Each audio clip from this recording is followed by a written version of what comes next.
All right, welcome everybody. Leo Cannell here with the Seven Figures Club podcast. We've got an amazing guest for you today, Timothy R. Johnson. And Timothy R. Johnson, I've known this man for a while. He is an entrepreneur. He's a real estate investor. He's an author. He's a speaker. And he's also known as the sales whisperer. He's been very successful at teaching organizations how to tweak and adjust and fix their sales process and streamline it so that they can help more clients and do it profitably. I've seen him take organizations doing a few $100,000 in sales, increase it to millions of dollars. And one of the other things you'll learn about Tim as we go through this interview is he's a man of integrity. He does what he says he's going to do. He taught me the importance of serving your clients, serving business owners. And so I'm very excited to ask him a lot of questions about his background and all of the different companies he's helped for the last 30 years. Tim is easily responsible for hundreds of millions of dollars in sales from all the organizations who he's taught to grow their bottom line, grow their sales by tweaking those processes. He's got his own books. He has his own sales programs and marketing systems. And I want to say he's a master referral source. Like, he's one of those guys who just knows all the different places to go to be able to help a business grow. So I know we've got a lot of startups. We've got a lot of aspiring entrepreneurs on this podcast listening. And today you're in for a treat. Welcome to the show, Tim Johnson. Thank you, brother. Appreciate it. There are over 32 million businesses in the U.S., and over 90% of them will never break seven figures in annual sales. So how do we as entrepreneurs or aspiring entrepreneurs break into that seven figures club? This podcast will relentlessly share the secrets, strategies, and tactics I've used to create 3 multi-seven figures businesses and bring in even more successful entrepreneurs than me to share their inspirational stories and tactics to success. You can create your dream business and life right now. So buckle up and let's go.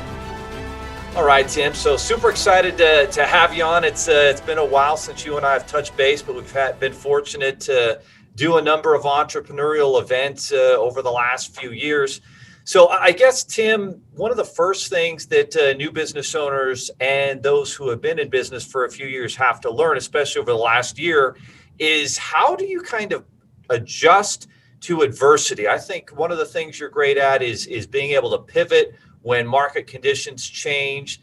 So how have you, seen business owners pivot and adapt to the new environment that we've seen over the past year? Well, brother, it's one of the things we talked about years ago, right? We have been so labeled by the world. A kid doesn't have ADD if he can play video games for 8 straight hours, right? And business are, well, my mom said, great. Right, it's opinion versus advice, right? It's one of those things. If the person giving you an opinion isn't where you want to be, then it's an opinion.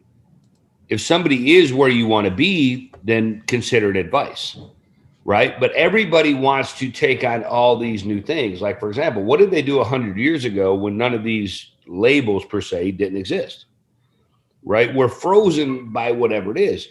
And in my experience, most business owners are frustrated in doing stuff because they're generally working on things they're not good at. Right. It's just right. They're all of a sudden they got to do marketing, or they got to do sales, or they got to do, they got to do funding. Right. Here's the thing. I don't need to be Leo Cannell if Leo's standing right next to me. Okay. And I've been through your program and, did all the crazy stuff. It's Pareto's principle, bro. Here's one of the things. If we're supposed to spend 80% of our time with the 20% of people we're for, what do you do with the other 80%? You sell them to your friends. Adversity, here's what's interesting about adversity. Adversity is perspective. Okay. For example, we talked about, imagine being, 6 years old, you turn on the TV to find out your dad's a serial killer. 30 years later, he killed 9 people. He killed 6 people in a steakhouse in a family 3 weeks before that on the side of the road in Oklahoma. And it was one of those things growing up. Come to find out, I was at Easter this last year, and unbeknownst to me, I found my family last August, a year ago, and was actually able to go down and visit. Well, here's what's funny. My future daughter-in-law is studying criminal psychology like Dr. Bull. And she became enamored with the story. So she started looking it up and told her grandma and told her mom. Come to find out, I didn't know this. So my wife and them are whispering, which most women do. And my wife the next day at work says, oh, by the way, did you know that our daughter-in-law's grandmother, first cousin, was one of your dad's victim? I'm like, dude, that's on Easter. That's trippy. right? I mean, but here's the perspective, being raped and being molested and being beaten and going through all this stuff. We live in the 90th percentile of the world, right? Okay. So if we live in the 90th percentile of the world, I can walk from here to my kitchen sink to go get a glass of water. Okay. Most people can't do that. So it's perspective. What I find interesting is I can bring somebody from Africa, from the Philippines, somebody from overseas and put them right in the place you are and they'll succeed. Why? Because they're relentless. They're not lived by their fears. They don't live by, I mean, here's the thing, we'd really be screwed if all the farmers decided to look at their cows, go, sorry, it's got COVID. I can't do it. Can't milk my cows today. And the farmers of the world just said, oh, nope, we're not going to do that. But society has put, and again, I'm not saying there's not, medical things that go on, but we almost self-diagnose ourselves anymore. You know what I mean? And it's just one of those things. And people are like, how much do you know about funding? A whole bunch. Okay, what can you tell me about it? Nothing. But I can give you the guy that does. And the difference is I don't try to do, one of the biggest things that I try to share with business owners, especially in influence, you are the people you hang out with. You've been to a couple of different events with me. I just called you up. Dude, can you be there? You made money. I made money. And so did the promoter. Okay. And they were happy. So they're going to invite us back. Okay. But it was a fit. I didn't just do it. It's not like I call up and do hundreds of thousands of referrals, right? I just do the right referrals, right? But I've been through your program. I don't refer anybody's program unless I know the program. I knew the ins and outs. You spent time with me. So when I was with the companies, I could actually identify whether it was probably going to be a good fit for funding or it wasn't, right? And that was that night we went to dinner and we went to those things. I don't need to know everything there is to know about funding if I can just text my brother and say, hey, dude, real quick, I got this prospect, yes or no. And you made it a line portal for me, so it was really easy when we were at the event for it to happen, right? I don't need to be an expert in that arena because when you try to be everything to everyone, you're nothing. Okay. So one of the first things that, if you're a new business owner or you're trying to adjust to what's going on is focusing in on your strengths and spending 80% of your time doing what you do best. And then for all those other deals that come in, don't try and figure all those out. Send those off to your friends and to proven business professionals, and then make sure you have an agreement where you're going to be compensated for sending that business in. Well, and that's my experience, Leo. When I asked you, what was one of the very first lessons? Like, dude, I'm happy to refer you, but how much money do I make? Right? People come to me all the time. I'll take care of you. That's not an agreement. No, it's just there's got to be specific. There's got to be something with numbers. Okay. And it's just one of those things. If I don't know what it is, I have hundreds of people a month go, oh, dude, can you promote this? Okay. What do I get? And they go, because so many people are used to doing it for free. But how many checks are you taking out of your kids' bank account because you don't ask? Right. And it's just one of those things, it's perspective. Here's the thing. Did I grow up, I lived in a car for the first 6 years of my life. I was in lots of foster homes and lots of crazy things happened. Hit by the SWAT team and just did all the drugs and did all the partying, did all the stupid shit any teenager can do, and even into my adulthood. But it was one of those things. When at a very young age, I got to listen to 51 Vietnam vets tell me the craziest story. And like I get up in the middle of when I'm done, I'm like, dude, I'm not as messed up as any of y'all. Like it was just perspective, right? The whole perspective changed because I was told it was for me. And then I hear these Vietnam vets and some of the stories they tell you, and like, it's like, you can't even make it up, right? And I still get goosebumps when I talk about it because it's just, you just can't fathom it, right? You just can't because you weren't there. It's funny. And like a Vietnam vet, when we go to biker parties with them, you'd be spending time with them. And the guys knew if you were full of shit or not. They just did. Because they instantly, if you didn't know, like I was in 1969, I was here, like the guys knew, right? So most of the time I just check out. And it was one of those things, and the biggest thing in business, okay, like, do I need to know funding? No, for example, I ask more questions than probably most of your JV people, but I don't know. So the thing is, if I try to talk about funding, and I mean, I know a lot about it, but not nearly, okay. Like people come to me all the time, like, dude, you're a wealth of knowledge on this. I'm like, yeah, but my buddy's even tenfold that. I mean, it depends. If you just need some little bit of information, great. I could probably give you that to see if that's something that you're going to need in your business. If it's not, then I'm not even going to make the referral. Okay. Because there's no reason. So I already have, kind of what I call the one pager on my referral partners. And if that one pager fits, great, then I'll make the intro. If it doesn't fit, just like when we did that thing down in Dallas, I called you up, yes or no, is this a good fit? You're like, hey, I like that. That's good.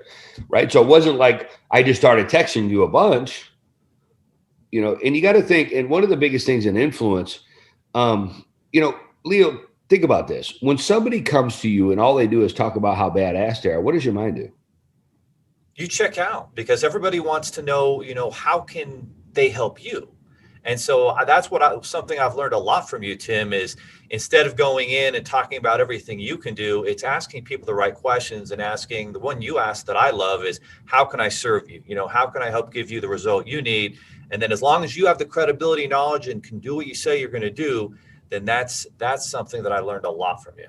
Well, even in new business, here's the thing is if that's what our minds do, then why do we tell people what we do for a living? See, when you go up to somebody, one of the things I told you before, hey, how can I help you? Well, first of all, if you're the expert, why do you ask that question? I never asked you how I can help you. I asked how I'm going to serve. See, poor people need helped, rich people need served because they're the kings of the castle. Okay. And the thing is, if you walk up to somebody that has money and you go, how can I help you? They're instantly shutting up. I don't need any help.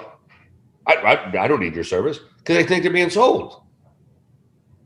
See, if you go through, there's 5 steps. And I learned this from one of my great mentors as well. I mean, mentors have mentors and JV partners serve each other. Okay. One of the biggest things in going into business, if our mind shuts off that way, and I share with a lot of people, let the quality of the questions you ask equal the quality of life you live. Right? If you ask the right questions, okay. Now, I want to know where they are presently. For example, most of the time when I'm sitting down with people, I'm like, what do you want to, if we're sitting down at a table 3 years from now, what do you want to achieve? I want to make more money. That's bullshit. It's not the money. It's what the money does is what they're looking for. So I'm going to ask more questions. What specifically is it? Like in your case, you have beautiful kids. Like that's a good part of what I know about you, right? That's a big piece of why you and your wife do the things you do because you wanted to give them a life that was different. But we don't know our JV partners like that. I did one. It's a mutual friend of ours. He said I was mean to him. I was rough, but he sent me a card. Said, dude, that was some dark times for me. And I just jumped his ass. I'm like, dude, this doesn't serve you. Don't care what the church says. I don't care. Because none of these other people are serving you. They're not. And if you put the pressures here and you're putting the pressures there, no, this doesn't work. So either I'm going to slap the fire out of you because this is the way you're treating people, or you're not going to like me. And I had a couple of my students with me, didn't like what I had to say. I told them I don't care. A year later, the man's making more money than he ever knows what to do with, and he sends me a gift. It happens all the time because sometimes we don't see in our own fishbowl. I don't try to be. If I'm not good at something, that's the biggest thing. I don't work on it. I don't want to. I'll search out the best of the best in referral partners, so I don't. And here's the thing. They send me free checks. And most of the time, I get more money than most referral partners because I'm not sending $97 clients. I'm sending $5,000, $10,000, $20,000 clients. So I know you've worked with a lot of business coaches and organizations that train and teach people how to do things like invest in real estate and start different businesses and different niches. And I know you've helped a lot of those businesses grow. What does that process look like and how do you make that happen? And for those looking to, expand their business and grow a business coaching or consulting organization, how would that work for them to work with you? And what are the first things you would look at with them? Well, to be fair, it's I don't take on everybody because here's the thing. There's 3 investments in your life, Leo. We talked about this before. Time, money, and change. What's the most important? Time. Time's mathematical, brother. If you make $100,000 a year, okay, you're mathematically making $48 an hour if you're working 40 hours or whatever that hour is. Time's a mathematical equation. It's something, if you don't know time management, if you want to go from $100,000 to $300,000, you got to change your habits. Right? You're going to have different family habits. You're going to have different systems. You're going to have different things. Like math doesn't lie. Okay. You're not going to have the same habits. If you went through a time management exercise of your time right now, and I asked you, do me a favor, have somebody follow you for a week and tell me how many $10 or $20 an hour things that you do. And if you don't do that, your money will go up. Okay. But we don't look at it. Time. Yes. It's the one commodity that we can never get back. But if we want to grow, and we want to do the things that we want to do, okay, if we got super hyper focused on that, you said, if we spend 80% of our time on that 20% of things we're good at, and we really started to build, okay, my Rolodex is what sells my boardrooms. It's not. People think, oh, dude, you're a genius. No, I'm just surrounded by geniuses. I just understand. Because here's one of three things. If you want a simple exercise, here's the thing. Listen for three words. The problem is, the challenge is, the issue is. See, Leo, when you say the problem is, what do you create for yourself? Problems. The problem. But the difference is we're told we have to overcome that. Why do I need to overcome it? They're telling me exactly what the problem is. Okay, if my product or solution takes care of that, I don't make up nothing. I'm going to talk to them. Okay, because once I figure out what they're dreaming, I'm going to ask them what their challenges are facing in getting there.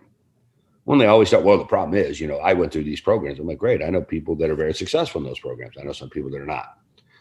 Right? Would you mind if I tell you my greatest fear is that would you assume that you're probably scared because you bought all this crap, you didn't go through it, okay, to be honest, okay, you didn't want to. I said, here's the thing. Most of my referral partners will tell you I don't read. I will jump on because this is not the way I learn, but I'll jump on with them an hour, 2 hours, 3 hours. And even if I have to make it over a couple of weeks, I go through their process because I don't want to send them thousands. I want to send them 10 or 20 or 30 of the right ones so that when I pick up the phone, they answer, right? Because I'm not calling for BS. I may call Chris, hey, love you guys. For example, people forget the word I love you. Okay. They're like, that's weird. I mean, why is it weird, dude? If I love my people, I love their kids. Like there's a thing in my business is that I don't, right? One of the things I told you right away, who do I work for? Your kids. Because during this process, if you're doing something stupid, I'm probably going to piss you off, right? Because you're not serving them. I'm going to ask you, does this write a check into your kid's account or it don't? Okay. But nobody wants to be that loving person, right? Tough love is one of the greatest things that anybody grows in. I've had great mentors. Listen, it wasn't the mentors that, oh my God, great job. No, it was the one that tied me to a stop sign in Washington, D.C. because I called a bunch of Vietnam vets pansies because I was wondering why they were crying because I didn't understand at the time. Okay. The biggest thing in business that you'll get is, listen, people are like, what if he burned you? Great. Next. Okay. But what if he doesn't? What if I get to know their family? What if I get to know the referral? Right? Now think about this. If you want to make more money and I don't want to take any more time, how hard is it to pick up the phone and make a referral? Right? In the book Sold that Emerson Brantley and I wrote, Sold is an acronym. Okay. See, it's strategy over tactics. If you don't have a strategy for your business, which is the roadmap for your business, okay. O stands for objections equal opportunities. People are telling you, you don't need to overcome the objection. The objection is what they're telling you. Well, the problem is. Well, I'm going to ask them, is this a problem or is this something? I break it down. I said, it'd be real easy. Is this actually a problem or is this something you just might not be an expert in? Okay. And they go, well, actually, it's not a problem. I've just never done it. I'm like, great. Did you learn Spanish in a day? Like, I don't even want to do that. I have my uncle. Like, don't get me wrong. I just met my uncle. I love him. His Uncle Willie. I love him to death. But like, I go to the Mexican store because he wants me to bring stuff when I go visit. And I'm like, dude, I grabbed this thing. I'm like, I hand it to the Mexican guy and blah, blah, blah, blah, blah. The guy hands me, says, time to go pay for it. It's like, people are like, oh, that's difficult. No, it's not. I just don't know Spanish. So I'd be asking the guy, like, you want to go on a date or something? I'd be asking for something even off the wall. But the L in Sold is leverage your referral partners. Right. There's a guy at Northwestern Mutual said it best. Somebody asked him years and years ago. And it was a funny story when I heard it from one of the mentors. The guy said, listen, why are you so successful? Like, you beat everybody in the insurance game. Like, and not even a little. I mean, by hands down, grand slammed any salesperson in the business. He says, I can only tell you one trick. He said, what? I don't look for business for myself. I look for my 11 other friends. And those 11 other friends do the same thing, which put them on the top of the sales, right? Because if 80% of people aren't for you, why not create a revenue stream out of it? Okay. You want to create influence. Which way do you think you create more influence, brother? Me adding money to your kids' bank accounts or taking away? Adding. Right. The reason I got asked to be on here, man, we haven't talked, since our last event, we just got busy and all of a sudden I thought, hey, let me call Timmy. Like, your friends remember you, especially when you add zeros to their pocketbook. Okay. Percent. Now, one of the things that a lot of business owners need to really take that next step and build that next campaign are the big joint venture strategic partnerships. And that's something that you're very, very good at. So, what's the best way to reach out to those big strategic partners? And then, how do you create those relationships that last? Because I bumped into people in our industry and seminars, events, virtual events, business organizations, and so many people know you, like you, and trust you. How do you reach out to these organizations and people, and how do you build relationships that last? Say hi. Seriously. I just get to know them. I don't talk about what I do. Most people have no, here's the thing, you're going to have those people that absolutely love me. And then you're going to have some haters that are over here. Listen, that haters fuel me because thank God I ain't got to hang out with them because they're miserable. I don't want to. I have no idea. First of all, they don't pay people. They don't want to work, but yet they want my time. No, thank you. Okay. See, when you start to have respect for your standards and for your kids' standards, things will show up differently. Here's the thing. I can call, listen, for in our world, yes or no, if you need somebody, Leo, you're like, hey, I need one of these guys. Yes or no, what I give you the referral on somebody I trust, vice versa. I don't think it's stupid. Here's the thing. People are like, oh, I don't want to look stupid in front of my referral partners. You're an idiot. Like, why do I look like an idiot if I, like, for example, I'm writing a book right now called Unemployable. It's going to be the story of my life. And so I met a young lady and, I put a front door in for her. And then I overheard her daughter talking about just being fair. She's, she had watched this crazy off the wall thing about pedophiles and some other things.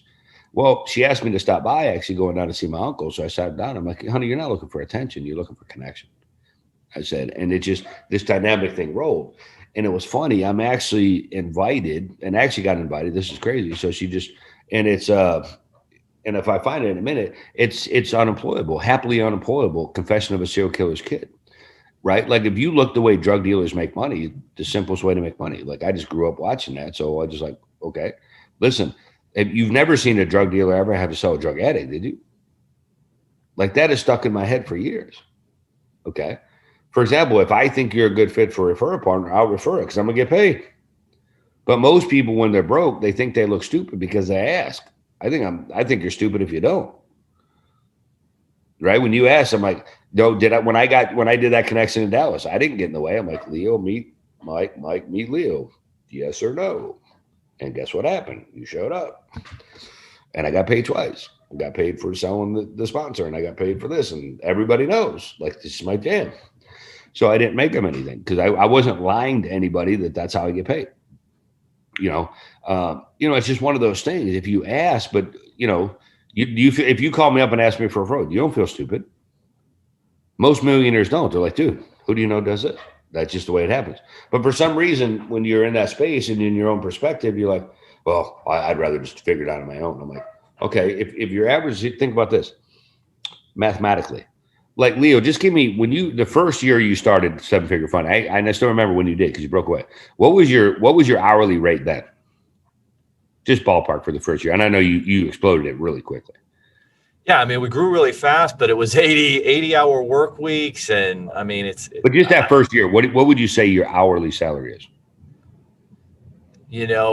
Personally, it was probably like $150 an hour.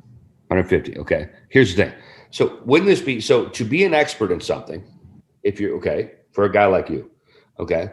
So if you wanted to learn real estate, now I know you know some of it, but I'm saying, let's say you wanted to learn. Not like you do, but we're going to talk about that. Right. And that's fine. But I'm saying, say you wanted to learn. Okay. Let's do some math. So culture has told all this stuff, right? So let's do this. It takes 10,000 hours, right? Simple math. I'm an expert. Yeah. Times 150. So if you wanted to learn what I do, it would cost you $1.5 million minus the hours that you're going to take away trying to figure out what I'm doing. Opportunity cost, opportunity lost right there. Right. Yeah. Exactly. But business owners don't look at opportunity cost. Okay. The difference is everybody says, oh, it costs money to do it. No, I proved it during COVID. I just wanted to prove that I could build my online brand spending no money. Well, I lie. There was two people that I had build something, and they were just so down and out that I paid them because they were good people, so I did.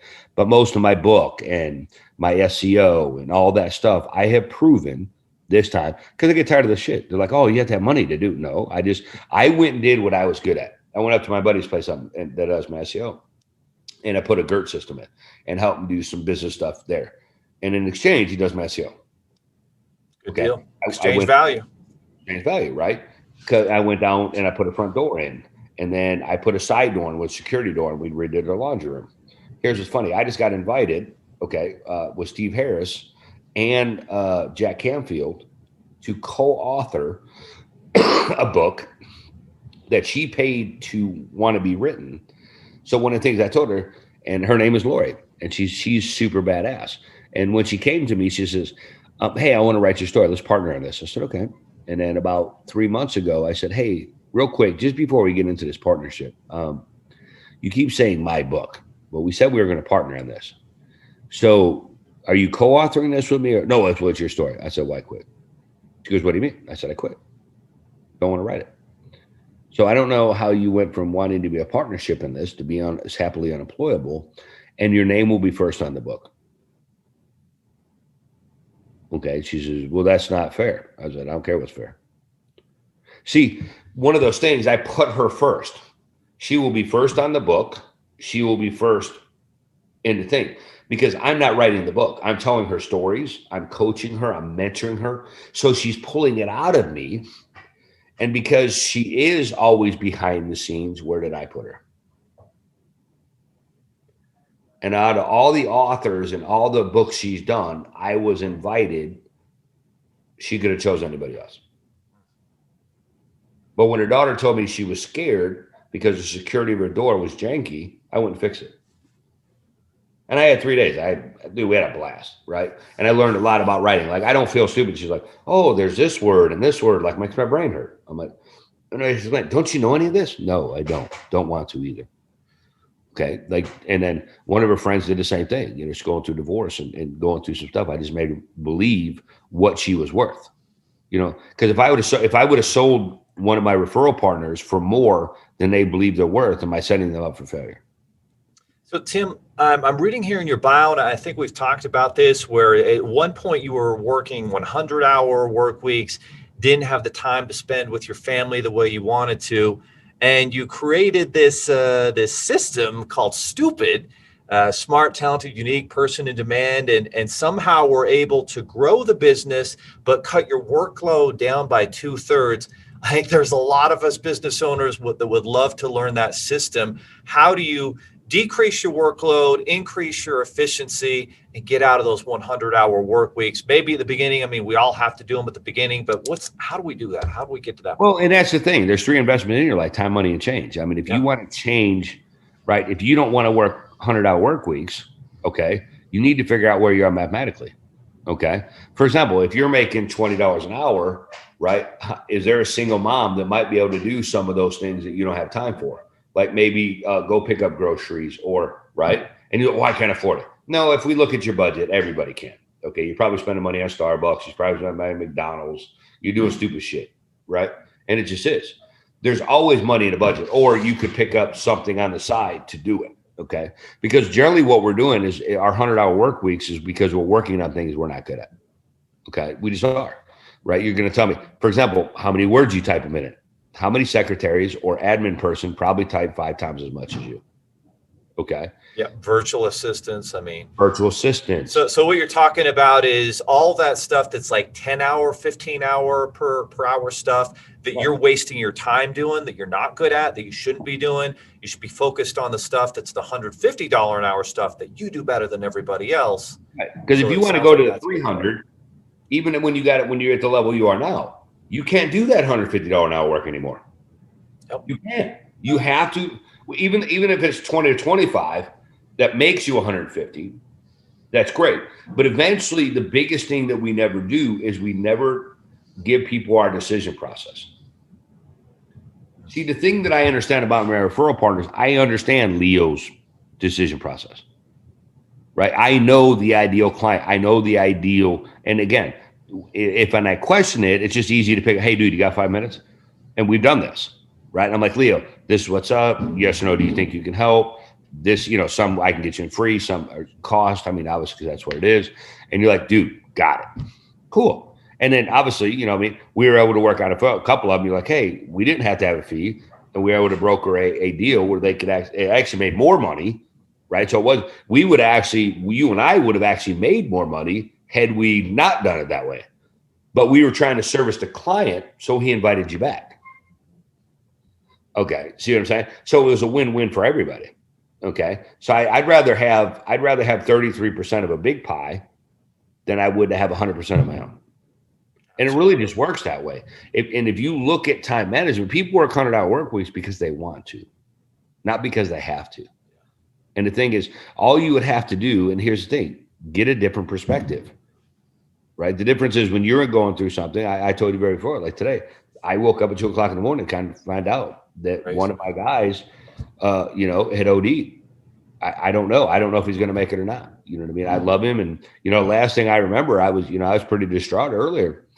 And, and there's a bunch of stuff. I mean, they're building my house over here. And, I got a gas station. I got my auto mechanic barn. I got a landscaping barn. I got my wood shop. And, I got a sawmill. And we just built this up. I didn't build it in one day. I do little projects throughout the year to keep building it up. But the thing is, everybody wants it now. They don't want to put the work into it. Like, you don't plant a field. I mean, in every part and all the realities of our world, what you sow is what you reap, or what you reap is what you sow, right? But we go out with that stuff. If you really sat down and looked through, am I cutting the grass? Am I taking the garbage out? Am I doing all this? Okay. A lot of that kind of stuff. And there's right. If you want to get out of that space, you got to do the things to get you out of that space. You got to get comfortable being uncomfortable. The difference is, okay, even if it's somebody for $20, $25, even if it's $50, right? Even if you just started very little, you can get a virtual assistant, or you might be able to get a young kid down the street that wants to cut your grass. He's 13, 14 years old, and let him use your lawnmower. That's 45 minutes out of your day. Now that gives you 45 minutes back with your kids. That gives you 45 minutes back in your stuff. For example, and with automation nowadays, and that's the D in soul, right? It's duplication automation. What are you doing manually that can be duplicated? Okay. And I just got guys that are just super badass in tech that if I don't know something, I just pick up the phone. People are like, you're in a boardroom, you just picked up the phone. Yeah, I want to know what this is. Because I just searched for it. Okay. And because I hear the problem, I've been in some other seminar, I've been in some other group where I've heard you or Ryan or one of these other guys tell me, hey, this is really cool tool. Hey, will this apply? And they go, yeah. I'm like, and then here's people wait. No, you already know. When I'm like, Leo, are you available? And usually, hey, I'm on a call. I'll call you right back. And you do. Because usually I have the person right there. Hey, and we jump on a call because most people are like, oh, I'll do it next week. Oh, I'll do it next month. Oh, dude. Yeah, you get it done right then and there as soon as possible. And so you're talking about delegating, getting people who are better at doing things than you so you can focus on what you're doing. And then also you're talking about technology, automated technologies that makes things easier, like automated email responders and text messages. One thing that I really love that you shared with me, and guys, this is so important with your business, is online credibility and reviews, right? That Sotellus app has just been dynamite for me, and I pay $100 a month, and you introduced it to me, and I've got so many great video testimonials, and it's so great because you just share that little link and people do a quick little video of themselves on their phone. They don't have to do anything complicated. Right. They click the button, and now I've got all these online reviews, like 150 reviews from this application that you shared, and I can't tell you how many hundreds of thousands of dollars that's made me. Right, it does. But here's the thing, it's simplified, right? Because you didn't have to hire an editor to put it on your website. Right, that $100 that we talked about was so inexpensive versus you hiring out a video team, because you need those in business. Okay, I think right now I have 112 on my website. You do, and I just ask people, I'm like, hey, would you mind leaving me a testimonial? And they're like, yeah, I might. And what's funny, they go, dude, it's on my phone. Yeah, I wanted to make it easy for you. And by the way, just say whatever you want, and I let them. Okay. And the difference is there's little tools like that. And there's, like, for example, a lot of people use PayPal. So I use Ryan Fritchie for merchant services, right? Just, and I get a check from him every month. It's just when people say the problem is my account's got shut down. Great, I got a guy. Tim, how many streams of income do you have? I mean, you've got so many streams of income that are coming in every month, and was that something you thought about, or was it just something that happened? How do you? I mean, you must have dozens, maybe hundreds of streams of income every month. I probably have. I think I have a little over 50, but they're not all steady streams. They're referrals. Yeah, Right? So sure. about half of those, like I have my rentals. I got, I have certain business stuff that just pays every month. Referrals that I keep sending. So Tella sends me a check. So just ones that I call. Those are all the time, right? So every time I refer somebody or do something, you just know it's there, right? So part of that is just that deal, right? So in doing that, I mean, about 20 to 25 of my referral partners, I can get, for example, you and I haven't, but I mean, when events come back, yes or no, we jump right back where we were. It's just like guys that need funding will call me up. Hey, Leo will be over here. Right. Cause a lot of my friends are promoters. That's who I chose to hang out with. And then because I could solve the problems they couldn't, I had the referrals that gave them great results and we served them. They're like, Timmy, you got to come back. Who do you know for this? Who do you know? And then once you have a good referral and they had a good experience, they're going to call you for the next one. Because most people don't vet their people, right? They just want to make up shit. And you just don't have to. I don't feel stupid. I'm like, you remember when we were going through your stuff? I'm like, what are you talking about, Leo? Where in the world are you talking about on this application I'm supposed to fill out? I'm like, and finally, like, dude, just give it to me. I'll just do it. I'm like, thank God. Because I was trying to figure it out. And where most people would feel stupid doing that, I'm like, I have no idea what you're looking at. And then since then, I did my cabbage, I did my other ones, I got my city, Nice. I got my other one, right? But I had to go, but I didn't understand it. And I asked a lot of questions during that process. And eventually you're like, never mind, just give it to me. Right. And it was just, you just got it done. And then after you got it done, you're like, okay, this is where you made the mistakes. Here's what it was. Oh, okay. I know guys that make that mistake. But I got firsthand experience because I wasn't afraid to look stupid. I don't think I look stupid anyway because I don't know nothing about it. No, the only stupid thing is not asking the questions, is not learning what you don't know, and not going to the right expert to get the information and trying to waste your time figuring stuff out. Well, no, though, but somebody will say, I'm a funding expert. Great. Let me see what your house looks like. How many people have you funded? Right? I can go to your website just because now you have. So tell us, if somebody goes to your website, how many other funding companies have that many testimonials? They don't. Right? So who's the obvious choice? You made yourself the obvious choice. One is because you dedicated into asking the people that you do great service for. Okay. And your company always has. So, and then all of a sudden you added one component that saved you a ton of time. Now you don't have to have an editor. You don't have to have your web guy put it up. Like that's worth $100 right there. 100%. And you send me $33 every month. Thank you. Yeah. Let's talk about working smarter, making your money work for you. I think you're one of the best individuals I've ever met that makes your money work harder than you do for the money, right? And so I know you've taken a lot of your capital and profits over the years and put it into, different real estate investments, and a lot of it cash flow investments. What does that strategy look like, and what should business owners be doing? And know about real estate, and how can they work with you on stuff like that and learn? Well, my wife and I own a management company in Indiana, and it's just one of those things is a lot of people they'll get a big chunk of money. They're like, oh, I'm going to buy a car. I'm like, great, let's do the thing. So most cars, you're never going to find money cheaper than you can find it right now. So let's just say you made 30 grand. Okay. Or you made 40 grand. Okay. So most cars nowadays cost as much as a house in Indiana. Okay. But here's the thing: if you can buy a house for 40 or 50 grand, okay, and that let's just say it rents for $650, isn't there a car payment?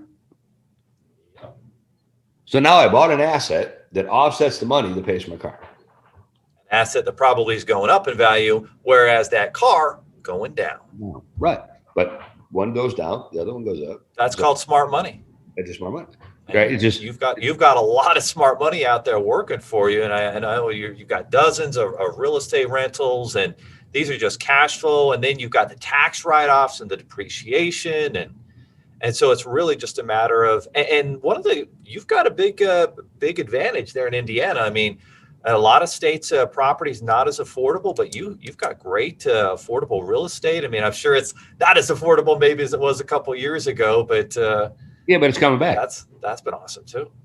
Listen, I've assumed mortgages from people just because they call you up, they have problems. They're like, I can't do this. And then I'll just go, I'll do it properly. I'll pay the mortgages and, I'll pay a year ahead in advance. And, you just kind of solve the problem and people give them to you.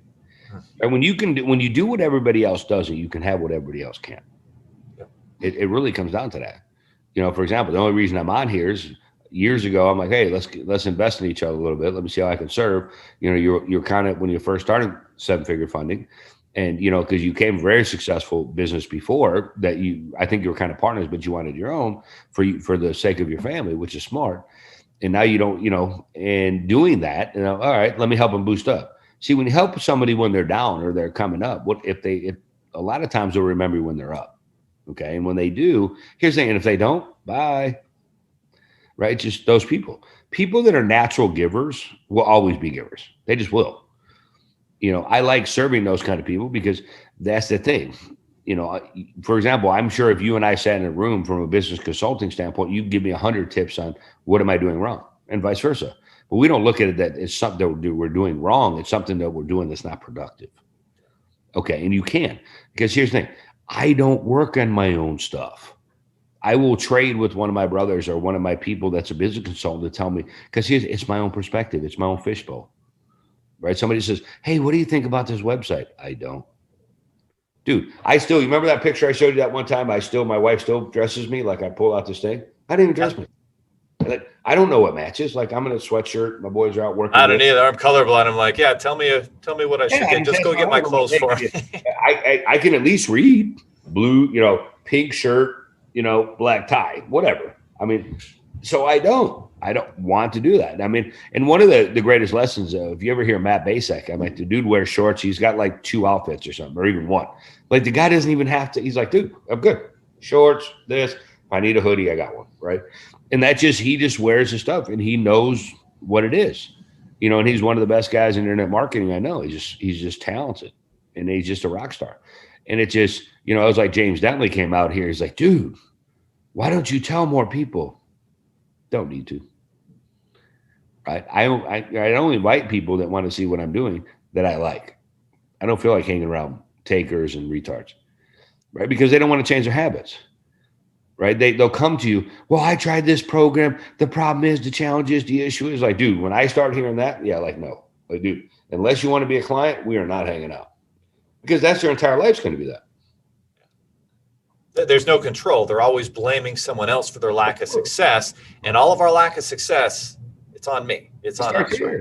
They're like, but my friend, right? But you called him a friend. So obviously you picked him. Well, but you don't understand. No, I did. Let's start. Let's go back to the beginning. Yes or no? You just called him a friend. If you're hanging out with him and he's being like this, that's your choice not to be friends with him. Yes or no? And they do. All right, and they'll keep going for 2 or 3 times. Like, okay, let's go back. Yeah. First of all, okay, if you want to be something different, and you are the 5 people you hang out with, Like, the minute someone told me that, I'm like, dude, I get it. I looked around, I was broke. I'm like, yeah, I need to go find these guys. So I just spend time with the right people. Yeah, like my mentor, we call him Double R. He's like, dude, you ask more questions than anybody I know, and I became the most successful student he ever had in the drywall business. That's why. It's asking the right questions. Yeah, I never feel stupid about asking.